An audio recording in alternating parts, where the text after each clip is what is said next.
Terima kasih Anda masih bersama kami. Saudara, Kementerian Pertanian bersama TNI menyalurkan puluhan ton bantuan pangan ke wilayah terdampak bencana di Aceh Tengah dan Benar Meriah. Bantuan disalurkan ke daerah terisolasi dengan menggunakan sepeda motor trail.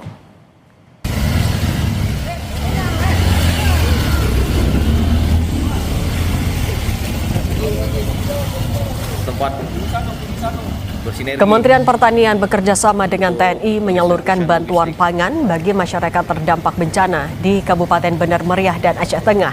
Sebanyak 10 ton beras didistribusikan melalui jalur darat dengan melibatkan 100 prajurit TNI bermotor dari Korem 011 Lila Wangsa. Pendistribusian menggunakan motor trail dilakukan untuk menjangkau wilayah terpencil dan medan sulit. Setiap personel membawa sekitar 25 kg beras. Jalur alternatif untuk pendistribusian logistik bisa dilalui untuk memastikan bantuan sampai ke daerah terisolasi. Penyaluran ditargetkan selesai dalam waktu 2 hari.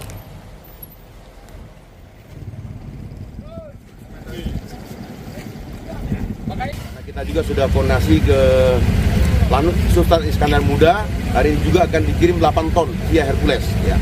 Jadi nanti spesialisasinya untuk Korem ini adalah daerah-daerah yang sangat terisolir, yang tidak tersentuh atau yang belum tersentuh atau jarang tersentuh oleh bantuan-bantuan yang selama ini sudah mengalir ke masyarakat.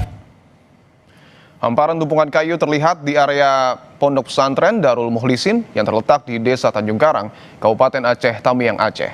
Lumpur, sampah, serta tumpukan kayu memenuhi area masjid dan lingkungan pesantren.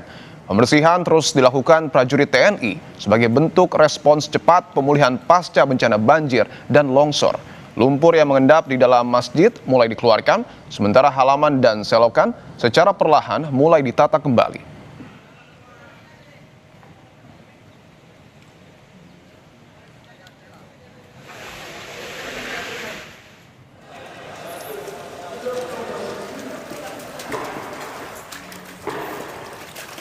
Pemulihan pasca bencana terus dilakukan di daerah terdampak banjir dan longsor. Satgas Penanggulangan Bencana Alam Kodam Iskandar Muda membersihkan Masjid Pesantren Darul Mukhlisin di Desa Tanjung Karang, Aceh Tamiang.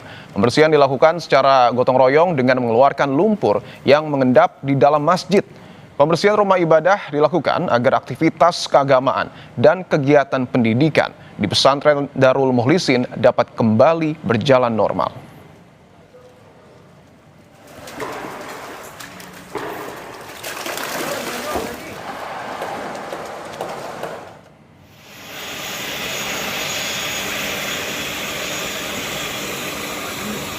Di tengah pemulihan pasca bencana banjir dan longsor Sumatera, TNI Angkatan Udara mengevakuasi lansia melalui jalur udara. Pasien dievakuasi menggunakan pesawat angkut Super Hercules TNI Angkatan Udara dari Bandara Rembele, Kabupaten Benar Meriah, menuju Lanut Suwondo, Medan. Setibanya di Lanut Suwondo, pasien lansia berusia 85 tahun tersebut langsung dievakuasi menggunakan ambulans menuju Rumah Sakit Murni Teguh, Medan, untuk penanganan lebih lanjut. Pemilihan jalur udara dalam evakuasi ini dinilai efektif untuk mempercepat proses rujukan medis, terutama di tengah keterbatasan akses darat pasca bencana.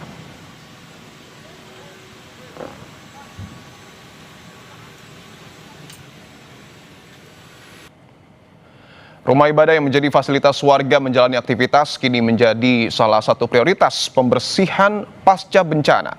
Selain lumpur di area dalam masjid, tumpukan kayu juga mulai dibersihkan. Lalu seperti apa proses pembersihan khususnya di Masjid Pesantren Darul Mukhlisin Aceh Tamiang? Sudah bergabung melalui sambungan Zoom Kolonel Infantri Dimar Batra, Komandan Brigade Infantri 25 Siwah Kodam Iskandar Muda. Pak Dimar, selamat petang. Selamat petang, Mas. Ya, selamat petang.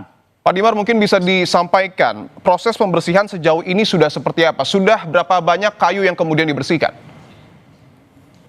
Baik, terima kasih, Mas. Jadi kita dari Kodam Iskandar Muda sudah khususnya di titik Masjid Pondok Pesantren Darul Mukhlisin ini kurang lebih sudah sekitar 5 hari. Jadi di tahap awal kemarin kita pembersihan masjid. Masjid sekarang 95% sudah oke, lumpur semuanya ketebalan kemarin 60 cm sudah semuanya dibersihkan. Dan sudah bisa digunakan untuk beribadah dan beraktivitas dari teman-teman yang masih bekerja di sini. Demikian. Oke, alhamdulillah masjid sudah 95% membaik ya Pak, karena saya juga sempat ke sana dan memang tebal sekali lumpur yang ada di sana. Yang menjadi tantangan Betul, juga betul. soal kayu Pak, karena di hamparan Pondok Pesantren Darul Mukhlisin ini luar biasa banyak kayu yang ada di sana. Proses pembersihannya sejauh ini seperti apa? Baik, terima kasih. Jadi ini kita dari 3 hari yang lalu sudah mendapatkan perkuatan full bantuan alat berat dari seluruh pihak dalam koordinasi terkoordinir oleh BNPB. Jadi termasuk ada bantuan perkuatan dari pasukan Angkatan Darat, yakni dari Zipur 10 Kostrad dan Batalion Teritorial Pembangunan dari Depok. Jadi kita bersama-sama saat ini alat berat semuanya total kurang lebih ada sekitar 40. Jadi 30 eksavator dan 20 doser, kemudian ada 60 senso. Jadi kita bersama-sama dengan seluruh pihak, TNI, kemudian ada BPJN, kemudian ada BNPB tentunya, rekan-rekan dari kepolisian dan seluruh termasuk Kementerian Kehutanan, pemerintah daerah tingkat 1 dan 2, semuanya kolaborasi termasuk dengan relawan untuk membersihkan kayu. Ya, demikian. Oke, ada 40 alat berat yang digunakan. Untuk proses pembersihan kayu ini Pak, kayunya dibawa kemana? Jadi begini, kayu ini nanti konsepnya adalah diambil, dipisahkan antara yang bisa dimanfaatkan dan tidak bisa dimanfaatkan. Yang tidak bisa dimanfaatkan nanti akan ditimbun di dalam areal perumahan pondok pesantren sehingga akan mengurangi mobilitas dan nantinya juga akan menjadi tanah, bahkan akan mampu meninggikan level halaman dari pondok pesantren. Kemudian yang bisa dipakai nanti akan dikelola oleh pemerintah daerah dan kementerian atau dinas sosial, nantinya akan dimanfaatkan untuk hunian masyarakat yang saat ini terdampak, nanti akan menjadi bagian untuk membantu masyarakat baik dalam konsep mandiri, hunian sementara sampai dengan hunian tetap. Demikian. Untuk estimasi waktunya Pak, karena sekali lagi bahwa hamparan kayu itu begitu banyak, begitu luas, estimasi mungkin target selesainya untuk pembersihan kayu ini sampai kapan? Baik, untuk di titik Pondok Pesantren Darul Mukhlisin ini kurang lebih 1 minggu. Ini untuk kayu yang bersifat kayu besar dan bisa dikelola, termasuk yang sampah-sampah kecil ini kurang lebih dalam 1 minggu ke depan, insya Allah bisa dibersihkan. Meskipun masih ada lapisan-lapisan lumpur dan sampah-sampah kecil yang itu juga butuh waktu karena sebagian masih terendam air dan ada lumpurnya dan itu butuh waktu. Tetapi yang pokok kayunya 1 minggu ke depan mudah-mudahan bisa lebih cepat bisa dibersihkan. Ya.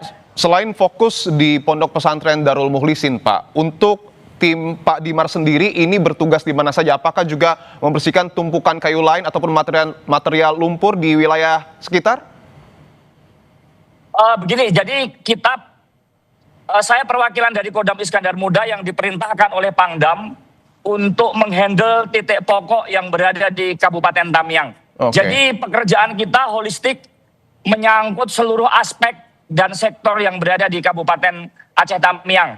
Dari mulai menghidupkan dan aktivasi sektor-sektor publik, PLN, Telkom, akses jalan, RSUD, kemudian termasuk Puskesmas, itu menjadi agenda kita dan yang di tahap awal yang cukup krusial di 1 minggu awal adalah dorongan logistik kepada masyarakat kita yang dia terdampak karena di 1 minggu awal setelah terbuka akses komunikasi, bantuan logistik itu kurang lebih 1 minggu untuk distribusi sampai dengan titik paling jauh. Bahwa fasilitas umum alhamdulillah sudah dibersihkan, kemudian juga pondok pesantren sudah dibersihkan. Yang jadi tantangan adalah rumah warga. Bahwa lumpur di rumah warga juga begitu banyak, Pak Dimar. Apakah ada target khusus penyelesaian material lumpur di rumah warga? Karena ini juga sempat dikeluhkan oleh sejumlah warga di sana. Betul. Jadi begini Mas. Tenaga kerja paling banyak yang ada di Kabupaten Tamiang itu adalah masyarakat sendiri. Oke. Jadi ketika kita mengandalkan petugas ini sangat kecil persentasenya.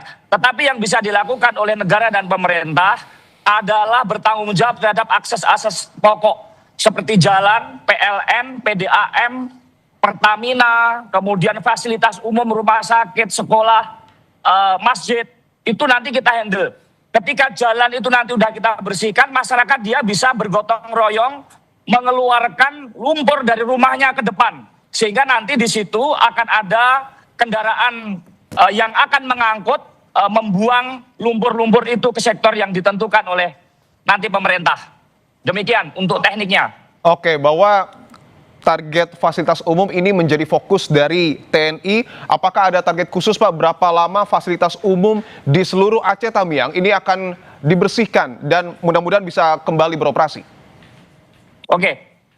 Fasilitas umum saat ini semuanya sudah berada di level 60 sampai dengan 75% lah. Ada beberapa titik yang sudah sudah clear, ada yang sekitar di persentase 60. Itu target dan gambaran situasi sampai dengan progres sejauh ini.